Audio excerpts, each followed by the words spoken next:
जल केवल मानव जाति के लिए ही नहीं बल्कि जीव जंतुओं और पेड़ पौधों के लिए भी आवश्यक है। वहीं दूसरी ओर जल संरक्षण के लिए हम क्या कर रहे हैं, यह है सबसे बड़ा सवाल। अगर इसी तरह से जल का दोहन होता रहा, पानी का दोहन होता रहा तो ज़मीन का पानी धीरे धीरे ख़त्म भी हो जाएगा।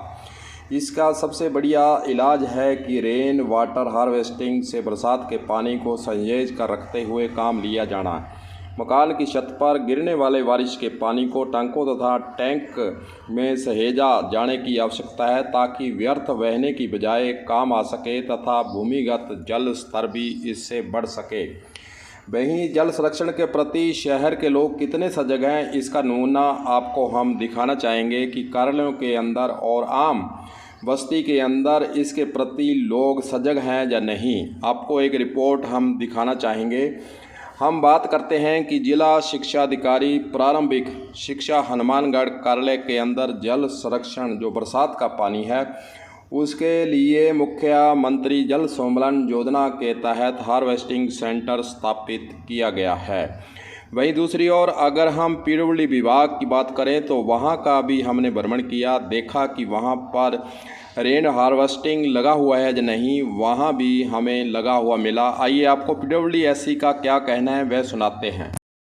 हमारे जो सरप्लस पानी होता है बरसात का बिल्डिंग पे से आता है, उसके लिए नगर पालिका द्वारा हमारे परिसर के अंदर वाटर हार्वेस्टिंग बनाया गया है,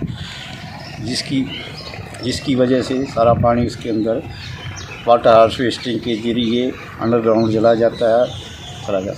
जिला उद्योग केंद्र हनुमानगढ़ कार्यालय की अगर हम बात करें तो वहां पर भी जल को इकट्ठा करने के लिए, बरसात के पानी को इकट्ठा करने के लिए वहां भी इंतजाम किए हुए हैं और 2017 में नगर परिषद की तरफ से यहां भी एक रेन हार्वेस्टिंग सेंटर बनाया गया है ताकि जल को हम इसके अंदर संजो सकें। जिस विभाग पर यह जिम्मेदारी है कि पानी बूंद बूंद पानी को इकट्ठा किया जाए और उसकी सही सप्लाई दी है, पीएचडी विभाग, वहाँ भी हमें इस प्रकार का कोई जल संचय करने के लिए साधन उपलब्ध नहीं दिखा। सहायक अभियंता जोधपुर विद्युत निगम और ग्रामीण और सहायक निदेशक उद्यान, इन कार्यालयों के अंदर भी हमें इस प्रकार के जो प्रबंध किए गए हैं वह नहीं दिखाई दिए। हालांकि वन विभाग की बात करें और चाहे हम अधिशासी अभियंता कृषि विपणन बोर्ड की बात करें, इन बिल्डिंगों के अंदर हमें इस प्रकार के साधन लगे हुए नहीं मिले कि बरसात के पानी को इकट्ठा किया जाए, संचय किया जाए ताकि वह ज़मीन के अंदर जाए, उसका जल स्तर बढ़ने के लिए भी हम कारगर सिद्ध हो सकें। वहीं रोजगार कार्यालय की बात करें, चाहे हम पुरानी कलेक्टेड की बात करें, वहाँ पर भी जो कार्यालय बने हुए हैं अल्पसंख्यक विभाग और खंड मुख्य चिकित्सा अधिकारी का कार्यालय है, चाहे हम समाज कल्याण अधिकारी के कार्यालय की बात करें, वहाँ पर भी इस प्रकार रेन हार्वेस्टिंग सेंटर जो होना चाहिए वह नहीं बना हुआ है।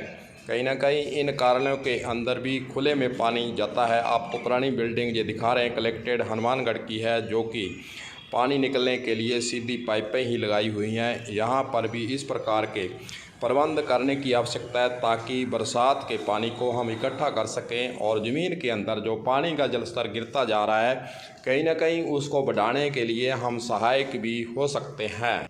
वैसे देखा जाए तो शहर कोई भी हो, वहाँ पर नगर निगम हो, नगर पालिका हो, चाहे नगर परिषद हो, वहाँ पर जो नई बिल्डिंग बन रही है राजस्थान सरकार ने उसके लिए कुछ नियम बनाए हैं। दरअसल 300 वर्ग मीटर से ज़्यादा भूखंड पर निर्माण के लिए रेन वाटर हार्वेस्टिंग सिस्टम इस नियम की पालना करने पर ही नक्शा पास करती है कि परिषद इसकी एवज में शुल्क लेती है, जो वाटर हार्वेस्टिंग सिस्टम लगाने पर लौटा दिया जाता है। पर लोग यह सिस्टम लगाते ही नहीं हैं, ऐसा प्राय देखा जाता है। 300 वर्ग मीटर से ऊपर 500 वर्ग मीटर तक भूखंड के लिए 15 मीटर की ऊंचाई पर 50,000 रुपये जो कि रिफंडेबल भी है। 500 से 750 वर्ग मीटर पर 75,000 रुपये और 750 से 1,000 वर्ग मीटर तक 1 लाख रुपये शुल्क जमा करवाने का नियम है। वहीं अगर 2500 वर्ग मीटर से 4,000 वर्ग मीटर तक देखें तो 10 लाख रुपये बिल्डिंग बनाने से पहले नगर परिषद को जमा कराने होते हैं। 4,000 से 10,000 वर्ग मीटर में 15 लाख और 10,000 वर्ग मीटर से ऊपर भूखंड पर 20 लाख रुपए का जमा जो करवाया जाता है उसमें 5 लाख रुपए वापस भी मिलते हैं। अगर हम देखें तो इस पर नियम की पालना करने में भूखंड के जो भी निर्माण हो रहे हैं वे नहीं कर रहे हैं और रेन हार्वेस्टिंग जो लगना चाहिए वह नहीं लग रहा है, जिससे जल स्तर को हम संचय करने में हम कामयाब नहीं हो रहे हैं। इस और नगर परिषद हो, चाहे नगर निगम हो, चाहे नगर पालिका हो, उसे ध्यान देने की आवश्यकता है। दिन प्रतिदिन नई नई कॉलोनियाँ काटी जा रही हैं, लेकिन वहाँ पर भी इन नियमों की पालना नहीं हो रही है। कहीं ना कहीं जिला प्रशासन और नगर परिषद प्रशासन को इस ओर ध्यान देना चाहिए, ताकि बरसात का पानी जो हमारे लिए बहुत ही उपयोगी आने वाले समय में हो सकता है, उसको हम इकट्ठा कर पाएँ। कलम न्यूज़ के लिए गुरदेव सिंह सैनी की हनुमानगढ़ से खास रिपोर्ट।